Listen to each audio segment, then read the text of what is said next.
Right, everybody, welcome to the Unbiased Rugby Podcast. Brent, we just watched the game together. Springboks versus South Africa in Auckland. Springboks versus New Zealand.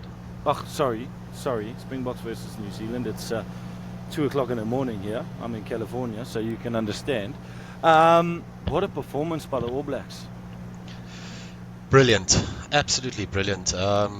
They shut us down, though.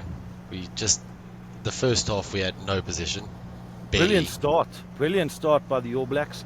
Possession, territory, everything. Scrums were solid, line-out steals. It was fantastic from New Zealand. You cannot fault them in any passage of play. They were brilliant. Our predictions were very far off on that game. Very far off. South Africa wasn't even in the game in the first half. Few calls could have gone the other way. Few knock-ons, forward passes. I thought, I feel like a lot of calls went New Zealand's way. However, I'm not complaining. They outplayed us. They outplayed us. Obviously, I'm not too happy. You're not too happy. But kudos to the All Blacks. Kudos to the New Zealand fans. What a game. Second half, South Africa came back a bit. Malcolm Marx came on. Peter Steff. The bit of the bomb squad, they put in a performance for 15-20 minutes there where we thought it could have gone the other way. Grant Williams also had a fantastic game when he came on. Absolutely fantastic. A lot of stops that he shouldn't have done, but you know what? Yeah. He was just trying to create a little bit of speed in the game. Look, he was put under a lot of pressure. The first game against the All Blacks, I feel like Williams should have gone off sooner, and Libbok should have come on at 10 a lot sooner. Maybe at 50-minute mark. Willemse didn't have a good game. That first half was dismal.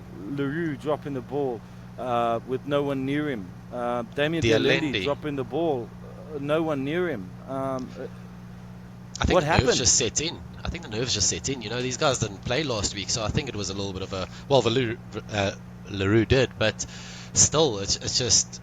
They were just under so much pressure that they just couldn't gather themselves in that first half. We were constantly under pressure. We had no chance there, to be honest with you. And they weren't making any mistakes. There was no knock-ons. There was nothing that we could have really done to fix it, Yeah, no, I hear you. I absolutely hear you.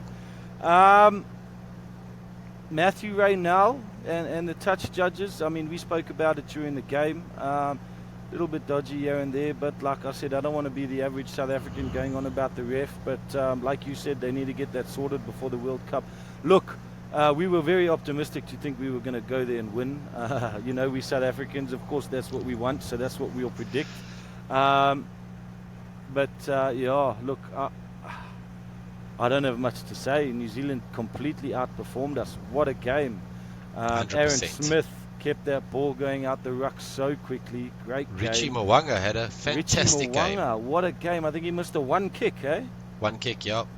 5 out of 6 kicks he got, or 6 out of 7, I'm not quite sure. 6 out of 7, I think it was. No, he had a fantastic game. But you could see after the game that he was through the walls, I got a split over on the forehead and everything like that, but he had an absolutely brilliant game. The South Africans just seem to lack what we had last week with the ball running.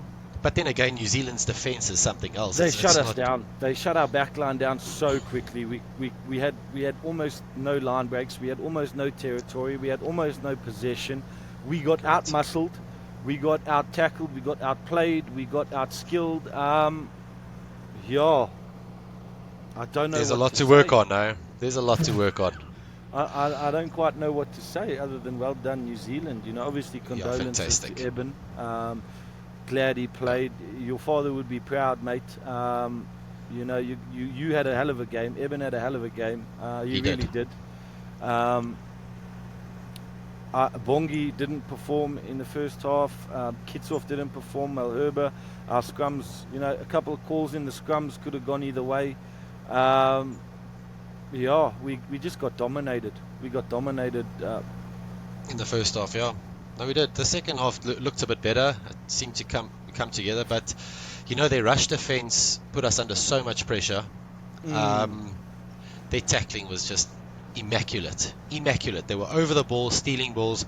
They've got one hell of a squad, and you can never count them out for the World Cup. I can tell you that right now. Yeah. I was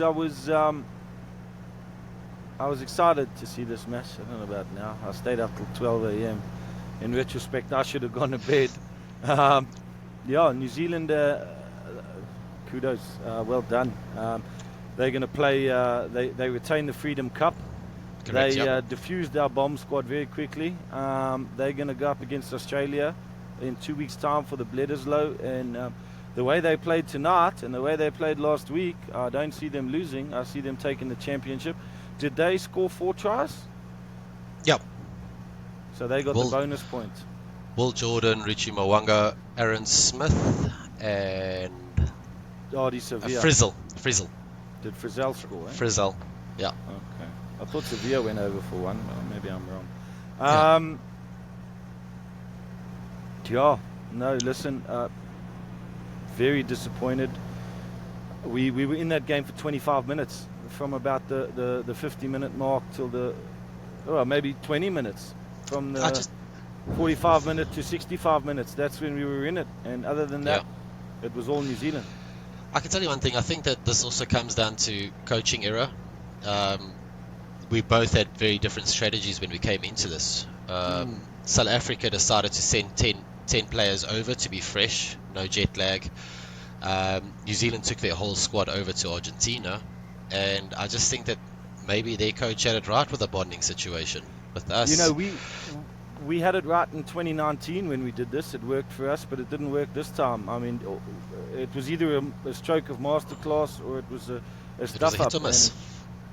And obviously they didn't have last week's game, so this is the first game under their belts. And look, I'm not saying we're absolutely useless. I just think that we've got a lot to work on, and luckily we've got a lot of games before the World Cup. A lot, not. What, we got one more game? We got Argentina, and then we've got a warm-up against New Zealand and a warm-up against Argentina again, and then I think we play Japan maybe in a warm-up, and then it's straight into the World Cup. So we've got 4 more games, I think.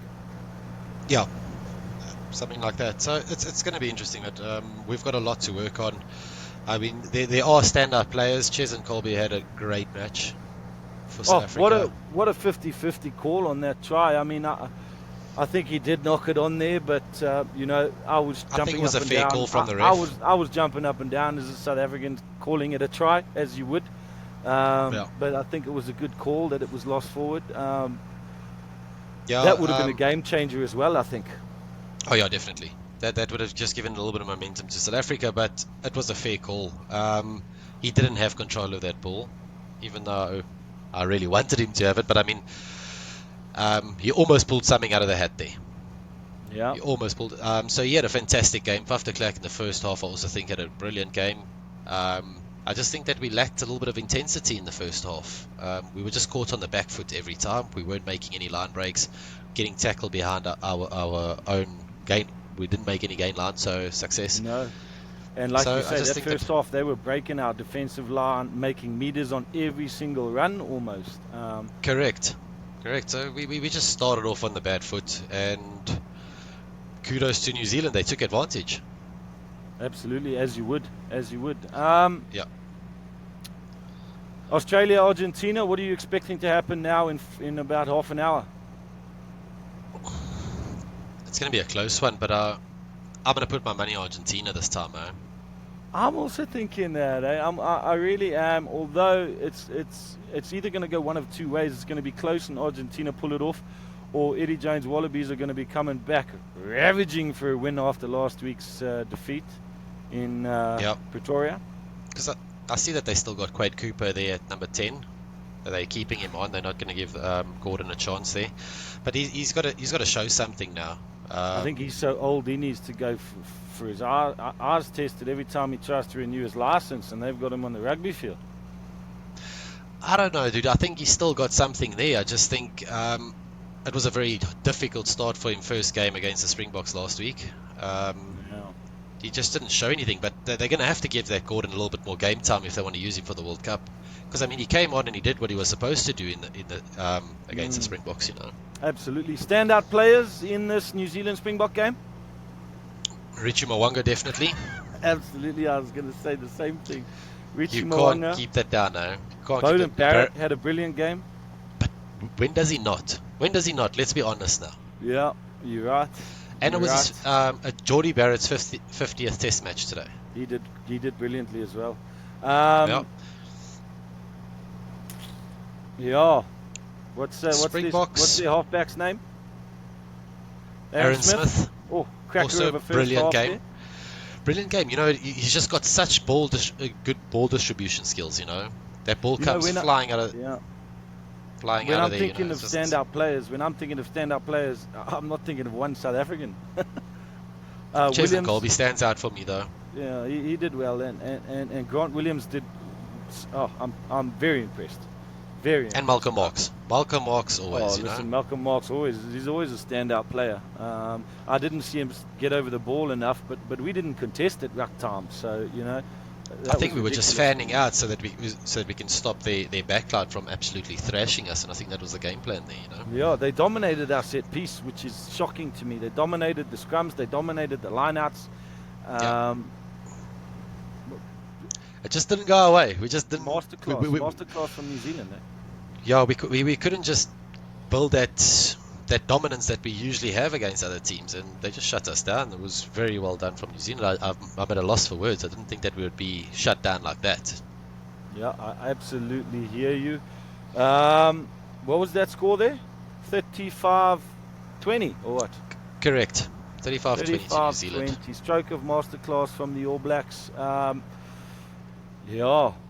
Everyone's raving about Ireland and France coming up to this World Cup, but New Zealand once again are going to very much be formidable.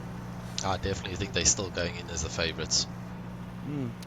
Well, either South Africa go with the fourth or New Zealand go with their fourth, and after this game I got my money on New Zealand taking the fourth World Cup. First team to take 4 World Cups. Yeah, it's... You know what? I don't think we can count out the Northern Hemisphere this year. I think this is probably the year that the Northern Hemisphere is the strongest that they've ever been. If France plays like the under-20s played in this under-20 championship, then everyone's got a problem, eh? Yeah, but France has been good all season. So has Ireland. They've got massive squads, you know. So we can't count them out. Previously, we would say, oh, you know what? It's still going to stay in the Southern Hemisphere. This time, I don't know so much. It's going to be a great World Cup here. It's definitely, you know, as rugby as a sport is just growing and it's become fantastic, you know, especially in the Northern Hemisphere. I'd like to see it stay south, preferably not to New Zealand, because then they get the fourth one before we do. And that's bragging rights. It's all bragging rights, eh? Correct, yeah. But yeah, fantastic game. It was good to watch with you, you know. Wish the outcome was a little bit different. But yeah, absolutely. Fantastic. I agree with you. Kudos to New Zealand. Kudos to the All Blacks. Cracker of a game. I am going to go and cry myself to sleep. Yeah, Wiki, it's 2:20 in the morning. I might watch the first half of that Wallabies game, and we'll see what happens there. Yeah, I've still got to go do some work now. But yeah, it was great watching the game. A little bit disappointed with the outcome, but can't fault New Zealand in any way. It was fantastic. Absolutely. Still a great game of rugby to watch. Absolutely. All right, Boyke, you have a good one, eh? Thanks, brother. You too. Cheers. Bye.